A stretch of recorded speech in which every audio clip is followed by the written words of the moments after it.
Halo semua, welcome to YNB UPI. Kali ini kita akan bahas soal neurologi.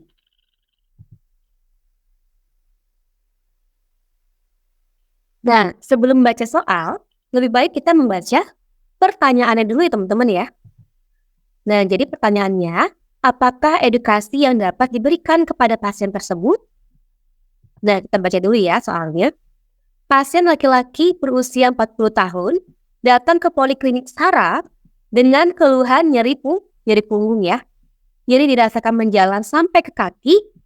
Pasien merupakan seorang kuli bangunan yang sering mengangkat beban berat, ya. Pada pemeriksaan fisik, berat badan 85 kg, tinggi badan 160 cm. Pada pemeriksaan tanda vital didapatkan tekanan darah 130/80, nadinya 88 kali per menit, frekuensi napasnya 22 kali per menit, dan suhunya 36,6 derajat Celcius, ya. Nah, yang ditanyakan adalah apakah edukasi yang dapat diberikan kepada pasien tersebut. Nah, jadi kita bahas dulu ya teman-teman ya untuk kata kuncinya. Nah, jadi laki-laki ya usianya 40 tahun ya datang ke poliklinik saraf ya. Nah, ini. Dengan keluhan apa? Keluhan nyeri punggung. Nah, ternyata ya nyerinya dirasakan menjalar nih ya sampai ke kaki. Ya, dan pasien merupakan seorang kuli bangunan yang sering mengangkat beban berat. Nah, ini merupakan suatu faktor resiko ya teman-teman ya. Pada pempis juga berat badannya 85 kg dengan tinggi badan 160 cm. Kalau misalnya kita hitung indeks massa tubuhnya, berarti pasien termasuk obesitas ya. Oke. Tanda vital sedikit meningkat tapi tidak mempengaruhi dari penyakitnya ya. Nah, kira-kira ya menurut teman-teman ini penyakitnya apa? Yaitu HNP. Ya, teman-teman ya. Ada yang tahu HNP itu apa? Hernia nucleus pulposus. Ya, kenapa? Nikas ya. Nyerinya dirasakan menjalar sampai ke kaki dan sering angkat benda yang berat. Ya, kemungkinan ada herniasi di daerah diskus intervertebralisnya. Ya, pasien juga mengalami obesitas. Tapi yang ditanyakan itu bukan diagnosisnya teman-teman. Yang ditanyakan adalah edukasi yang dapat diberikan kepada pasien tersebut. Ya, kira-kira apa? Apakah mengurangi berat badan yang berlebih? Apakah diet rendah garam? Apakah C ya menggunakan PRUP? Apakah D tirah baring dan E minum obat anti nyeri? Nah, kira-kira edukasi yang tepat itu apa? Oke ya, benar teman-teman ya, mengurangi berat badan yang berlebih. Ya, kenapa? Karena tadi pasien kita obesitas ya. Dan obesitas ya termasuk faktor risiko terjadinya HNP. Oke nih teman-teman ya, kita masuk kepada definisinya. Nah, apa sih itu HNP? HNP itu kepanjangan dari hernia nucleus pulposus. Nah, itu merupakan suatu kondisi ya ketika bantalan dari ruas tulang belakang itu bergeser dan menekan dari saraf tulang belakang, atau istilahnya kita namakan sebagai saraf terjepit ya. Nah, lokasinya di mana aja? Ya, lokasinya itu sebenarnya bisa dari cervical hingga lumbal. Tapi lokasi yang paling sering itu di antara L4 sampai L5 dan di antara L5 dan S1. Ya, kira-kira di sini ya dan di bawah ini ya teman-teman ya. Oke, jadi teman-teman harus tahu dulu untuk dermato ya. Jadi saraf spinal kita itu mensarafi daerah mana aja sih ya. Nah, untuk yang cervical itu ditandai dengan yang warna merah ini ya teman-teman ya. Kalau yang warna kuning hijauan itu saraf yang torakal. Kalau bagian biru adalah saraf yang lumbal. Dan bagian yang warna ungu dan warna pink ini adalah saraf yang sakral. Untuk spesifiknya kayak gini ya, kalau C2, C3 daerah leher, C4 daerah bahu, C5 daerah di bawahnya dan ekstremitas atas ya, diikuti C6, C7, C8. Kemudian di sini juga ada T1 ya di bagian ekstremitas atas bagian medial ya, kemudian sampai T12 itu mensarafi daerah depan ya, chest dan abdomen dan juga daerah punggung. Nah, untuk lumbal itu mensarafi daerah ekstremitas bawah bagian depan dan pinggang ya teman-teman ya. Dan juga untuk sakral ini mensarafi dari ekstremitas bawah tapi di bagian belakang dan daerah yang sakral. Nah, kira-kira apa sih patofisiologi terjadinya HNP? Ya, pertama teman-teman harus tahu dulu ya anatomi dari diskus intervertebralis. Nah, kayak gini. Ini terdiri atas dua bagian ya teman-teman ya. Bagian yang di tengah dan juga bagian luar. Kalau bagian tengah ini kita namakan sebagai nucleus pulposus. Ini merupakan suatu soft gel. Jadi jaringan lunak. Kalau bagian luar ya adalah annulus fibrosus ya. Ini adalah jaringan fibros ya. Merupakan suatu jaringan ikat ya. Nah ya, jadi kira-kira kayak gini nih. Oke. Nah, jadi dia terdapat di antara vertebra kita ya, di korpus vertebra. Nah, kalau misalnya ya terjadi penekanan yang berlebihan ya dari diskus intervertebralis ya, ini dapat menyebabkan ya si diskusnya ini ya. Nah, lama-kelamaan ya itu jaringannya menjadi rapuh ya teman-teman ya. Nah, itu bisa berbagai faktor resiko sih. Misal contohnya kayak usia ya. Nah, ini kan kalau usia ya itu tulang-tulangnya mulai rentan terjadi osteoporosis kan.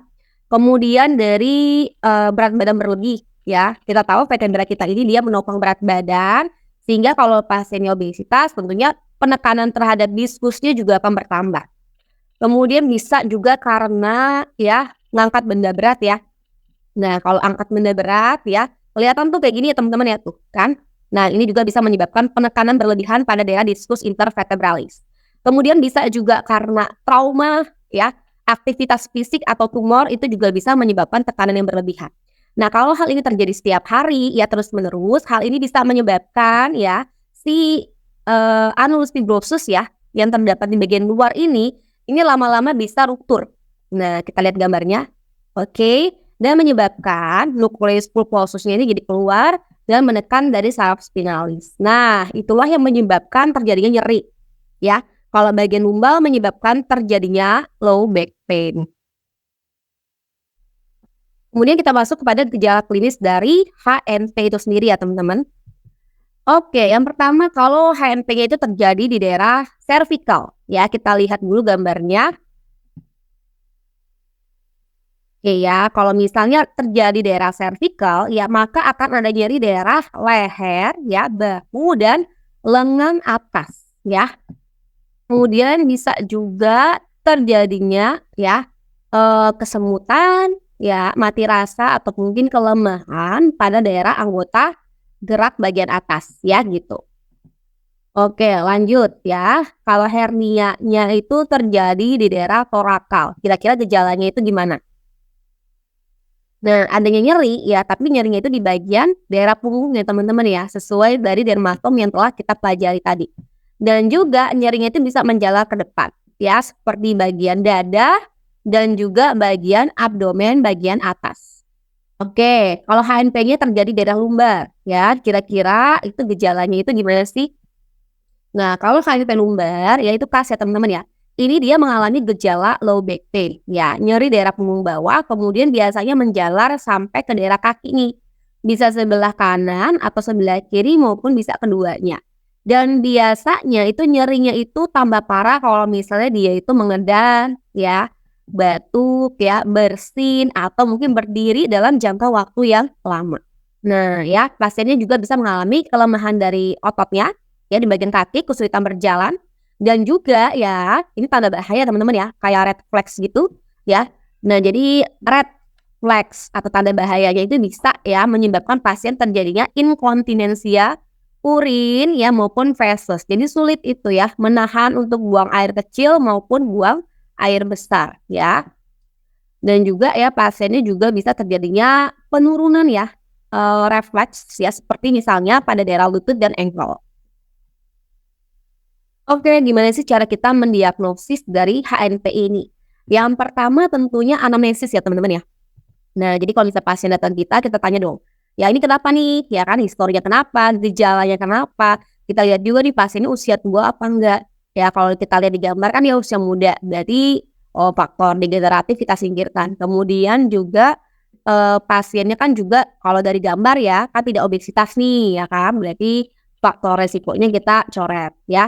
Nah, mungkin gejala datang dengan keluhan nyeri punggung, misalnya nyeri punggung bagian bawah menjalar hingga ke bagian ekstremitas bawah ya, di bagian kaki, mungkin bagian kanan misalnya. Kita tanyakan mungkin dari pekerjaannya kali ya. Pekerjaannya mungkin apakah ada mengangkat benda berat dan lain sebagainya. Jadi kita telaah dari anamnesis dulu. Nah, setelah anamnesis ya, baru kita lakukan ya. Nih, lakukan pemeriksaan fisik. Nah, misal fisik kita lakukan, di sini kita bisa lihat ya, cara pasien berjalan, kemudian apakah ada rasa nyeri yang menjalar ya. Kemudian kita suruh pasiennya berbaring untuk kita lakukan pemeriksaan refleks. Nah ya, biasanya ini kita lakukan pemeriksaan seperti LASIK test, tes Patrick, dan juga tes kontra Patrick. Oke teman-teman ya, ini kita mau lakukan pemeriksaan tes LASIK dulu ya. Jadi pasien dalam keadaan berbaring ya. Kemudian kaki yang mau kita periksa kita fleksikan terhadap sendi lutut ya sebesar sudut 70 derajat. Kalau misalnya sebelum sudut 70 derajat terdapat nyeri pada daerah sendi sacroiliacal joint ya di arah kanan misalnya. Nah, maka tes LASIK-nya positif. Ya, kayak gini. Jadi ketika dilakukan tes LASIK ternyata ada nyeri di sini nih ya di sacroiliacal joint, berarti tes LASIK-nya positif. Ya, ini juga boleh kita lakukan pada daerah kaki bagian kontralateral. Selanjutnya tes Patrick. Jadi tes Patrick ini kita kayak ngelipet gitu ya, ngelipet dari si kaki yang mau kita periksa ya, sehingga tumitnya ini nantinya akan terdapat di kaki sebelahnya ya, kira-kira kayak gini ya. Nah, dilipat seperti ini sehingga tumitnya terdapat di bagian kaki kontralateral ya. Kemudian kita lakukan penekanan pada daerah lutut dari ekstremitas diperiksa dan sendi panggul yang kontralateral. Nah, kalau kita lakukan seperti ini, ternyata loh ada nyeri loh di daerah sacroiliacal joint sebelah kanan, berarti tes Patrick-nya positif ya. Kemungkinan mungkin ada HNP lumbal tapi bagian yang di kanan. Kemudian tes kontra Patrick ya teman-teman ya. Kalau misalnya kontra Patrick, nah jadi kita kayak ngelipet juga ya ekstremitasnya ini kayak gini, tapi kita endorotasikan dan abduksi ke bagian kontralateral. Kalau kita lakukan seperti ini, ternyata ada nyeri di daerah sacroiliacal joint dari tempat yang kita periksa, ya misal sebelah kanan ini, oh berarti tes kontra Patrick-nya positif, ya. Berarti ini kita curiga, oh ada HNP lumbal, mungkin daerah dextra, ya. Ini juga bisa dilakukan pada daerah yang kontralateral, ya. Oke, tadi kan pemeriksaan fisik, tapi untuk memastikan kita harus melaksanakan pemeriksaan penunjang. Ya, jadi untuk gold standard ya dari si HNP ini sendiri adalah kita lakukan pemeriksaan MRI, ya. Oke, kira-kira gambarnya kayak gini teman-teman ya. Nah, kita bisa lihat ya MRI-nya. Kalau ini normal ya. Tapi kalau di sini oh udah ada bulging gitu ya, bulging dari si diskus intervertebralisnya ya. Nih, ini kan juga menekan saraf nih dan terutama yang ini ya. Udah ada herniasi sehingga dia bisa menekan dari saraf spinalis dan menyebabkan rasa nyeri. Nah, gimana sih tata laksana dari HNP ini sendiri ya? Jadi yang pertama adalah medication atau obat-obatan ya. Jadi untuk medication itu sendiri kita harus lihat dulu dong ya visual analog score-nya gimana nih ya. Kalau misalnya dia bilang oh nyerinya tuh 1-3 berarti nyerinya ringan. Kalau nyerinya 4-6 berarti nyerinya sedang. Kalau 7-9 oh berarti itu udah nyeri yang berat ya. Kalau 10 berarti udah sangat berat ya. Kenapa harus tahu? Karena mempengaruhi dari tata laksananya. Obat-obatnya juga pengaruh. Kalau nyerinya ringan cukup kasih paracetamol aja. Kalau nyerinya sedang kita bisa kasih golongan NSAID nih kayak ibuprofen ya. Kemudian naproxen atau mungkin asam mefenamat ya teman-teman ya. Nah ini kalau misalnya nyerinya berat ya udah kita kasih golongan opioid kayak kodein ya. Misalnya nyerinya 7-9 nih. Ya biasanya kita kasih opioid kita kombinasikan sama paracetamol ya. Kalau nyerinya 10 gimana? Kita kasih ya mau nggak mau kita kasih morfin ya. Nah, kemudian ya obat-obat ini bisa kita kombinasikan ya dengan obat-obat muscle relaksan. Contohnya kayak Eperizone HCl maupun diazepam ya. Nah, tapi kalau misalnya masih ada keluhan juga nih, ya udahlah ya bisa diinjeksi kortikosteroid di bagian HNP. Tapi ini harus ada keahlian khusus ya teman-teman ya. Kemudian fisioterapi ya. Nah, jadi untuk fisioterapi ini sendiri ya, itu kan fungsinya untuk meningkatkan kualitas hidup si pasien, mengurangi rasa nyerinya, kemudian juga meningkatkan mobilitas dari si pasien ya. Diharapkan pasien dengan olahraganya ringan ya, kemudian juga rajin melakukan fisioterapi itu bisa mengurangi berat badan sehingga mengurangi faktor resiko terjadinya HNP tadi, gitu kan. Kemudian juga disarankan ya pasiennya juga tidur di alas yang lurus ya teman-teman ya. Nah, dan jangan angkat benda berat lagi gitu. Oke, kalau misalnya yang lain udah kita lakukan tapi nggak bisa juga, maka lanjut ke surgery ya atau pembedahan ya.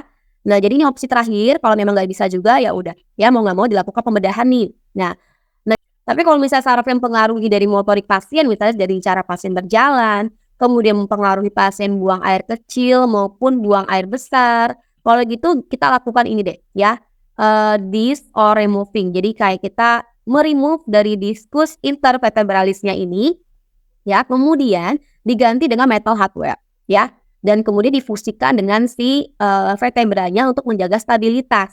Atau ya dengan kata lain kita lakukan ini, artificial disc replacement, oke?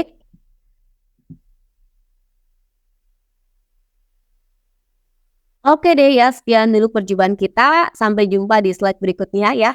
Kalau kalian suka jangan lupa ya teman-teman subscribe channel ini dan juga jangan lupa, nah ini tekan loncengnya ya biar kalian bisa dapat notifikasi kalau misalnya kita akan upload untuk video berikutnya. Nah, kalau kalian suka kalian bisa juga komen di bawah, bisa rekomendasi mungkin untuk memberikan kira-kira materi apa sih yang kalian suka ya. Bisa komen dan juga untuk kalian yang pengen membahas lebih banyak soal, bisa cek deskripsi di bawah, itu ada, link dari WA kita, kalian juga bisa join grup WA kita ya, untuk mungkin konsultasi atau mungkin, bertanya tentang seputar pelajaran dari kedokteran, ya. Nah, di bawah juga ada ya rekomendasi buku yang mungkin kalian perlukan untuk mempelajari materi kedokteran. Oke deh ya teman-teman kalau gitu aku pamit undur diri dulu. Salam kenal aku Dr. Yosi. Ya moga aja video ini bermanfaat. Aku akhiri dengan wabillahi taufiq wal hidayah. Wassalamualaikum warahmatullahi wabarakatuh. See you next time and thank you.